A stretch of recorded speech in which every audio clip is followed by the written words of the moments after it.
तो अमेरिका ने ईरान के खिलाफ जो हमला किया उसे नाम दिया गया ऑपरेशन मिडनाइट हैमर, और इसकी प्लानिंग कैसे की गई, इसको अंजाम कैसे दिया गया, यह अब हम आपको बताने जा रहे हैं।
A short time ago, the U.S. military carried out massive precision strikes on the three key nuclear facilities in the Iranian regime: Fordow, Natanz, and Esfahan. Everybody heard those names for years as they built this horribly destructive enterprise.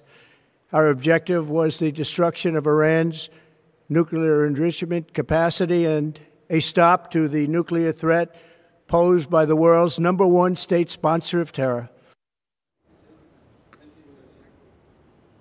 Jafri साहब हमारे साथ हैं, आपसे पूछेंगे क्या कहेंगे आप। अब तो अमेरिकी प्रेसिडेंट डोनाल्ड ट्रंप ने भी कह दिया है ना इस ऑपरेशन के बारे में, साफ साफ कह दिया है, इस पर क्या जवाब है आपका?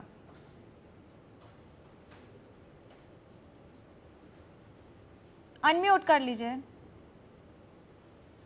डोनाल्ड ट्रंप जो हैं वो खिसियाई बिल्ली की तरह हैं, उनके पास इस वक्त कुछ है नहीं कहने के लिए। ये तो थोड़ी दिनों में सबके लिए क्लियर हो जाएगा। पहली चीज तो मैंने ये कहा कि जो इस वक्त अमेरिका की स्थिति है वो बहुत ज़ईफ और कमजोर हो चुका है। अगर ईरान पे वो हमला करते और ईरान कुछ ना करता तो वो कहते भाई ईरान डर गया, लेकिन ईरान का हमला सबसे शदीद आज हुआ। तो ये क्लियर है कि अमेरिका ने जो हमला किया है उससे ईरान न डरता है न डरेगा। दूसरी चीज ये है कि मैं न्यूक्लियर ट्रीटी के बारे में, जैसे कि हमारे एंकर साहब ने आप जो कह रहे हैं अब ये बयानबाजी नहीं है, लेकिन जब कोई दूसरा कह रहा है तो वो बयानबाजी नजर आती है। अब ये बताइए ये डबल स्टैंडर्ड्स हैं कि नहीं है?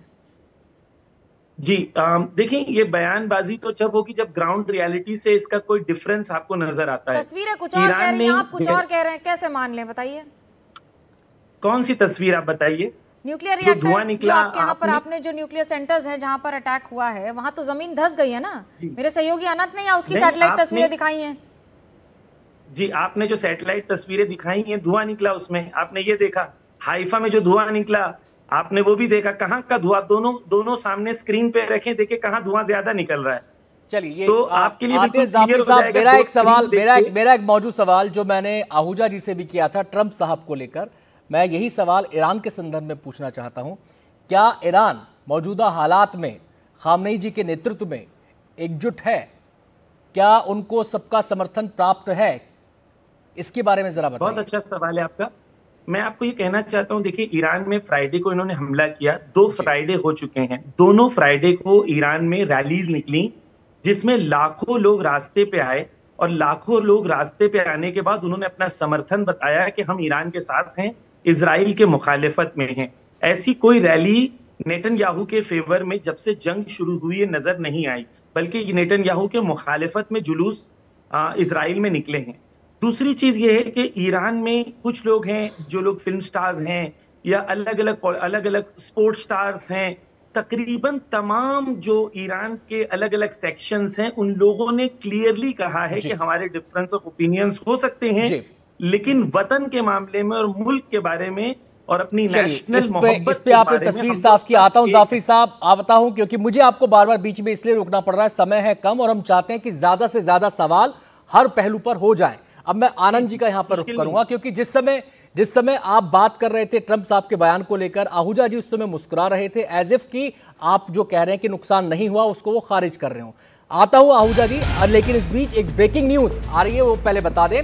और ब्रेकिंग न्यूज ये है कि ईरान के विदेश मंत्री का बड़ा बयान सामने आ रहा है। यूएनएससी यानी कि सुरक्षा परिषद जो है संयुक्त राष्ट्र, उसकी बैठक बुलाई जाए। ईरान ये डिमांड कर रहा है, रूस के कहने पर बुलाई जाएगी बैठक। ईरान ने ये बात कही है, ईरान की विदेश मंत्री का बड़ा बयान। आपको बता दें कि सुरक्षा परिषद तक ये मसला, यूएनएससी की बैठक बुलाई जाए, ईरान ने ये डिमांड की है और रूस के कहने पर बुलाई जाएगी बैठक, और ईरान ने ये बात कही है। फटाफट छोटी सी प्रतिक्रिया यहां पर जाफरी साहब की लेना चाहेंगे। जाफरी साहब, क्या टिप्पणी आपकी इस पर?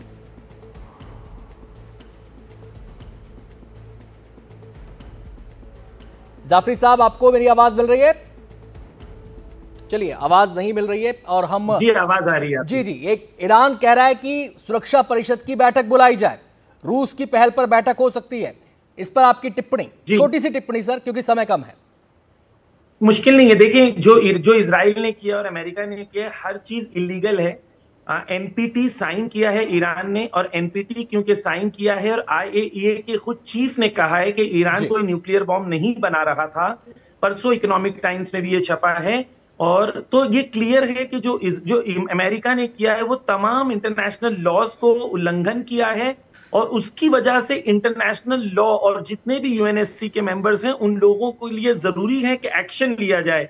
वगरना हर कंट्री किसी कंट्री को कहे कि भाई आपके यहाँ मुझे शक है कि आप न्यूक्लियर बॉम्ब बना रहे हैं और उस पर हमला कर दे, तो ये पूरी दुनिया तहस नहस हो जाएगी इस तरीके से। आते हैं जाफरी साहब, आते हैं। मैंने आपसे पहले कहा कि समय की कमी है, बहुत छोटा छोटा हमें रखना होगा ताकि ज्यादा से ज्यादा पहलू कवर हो सके। इस बीच एक और ब्रेकिंग न्यूज हम आपको बता दें। ईरान के विदेश मंत्री सैयद अब्बास अरागची ने अमेरिकी हमले की निंदा की है। ईरान लगातार मुखालफत कर रहा है अमेरिका की, और बड़ा बयान अब ईरान के विदेश मंत्री का एक और आया है, और इस बयान में उन्होंने हमले की निंदा भी की है और सुरक्षा परिषद की बैठक बुलाए जाने की मांग भी उन्होंने की है। रूस के कहने पर बुलाई जाएगी बैठक। The Islamic Republic of Iran condemns in the strongest terms the United States' brutal military aggression against Iran's peaceful nuclear facilities. It is an outrageous, grave, and unprecedented violation of the fundamental principles of the Charter of the United Nations and international law. The warmongering and lawless administration in Washington is solely and fully responsible for the dangerous consequences and far-reaching implications of its act of aggression.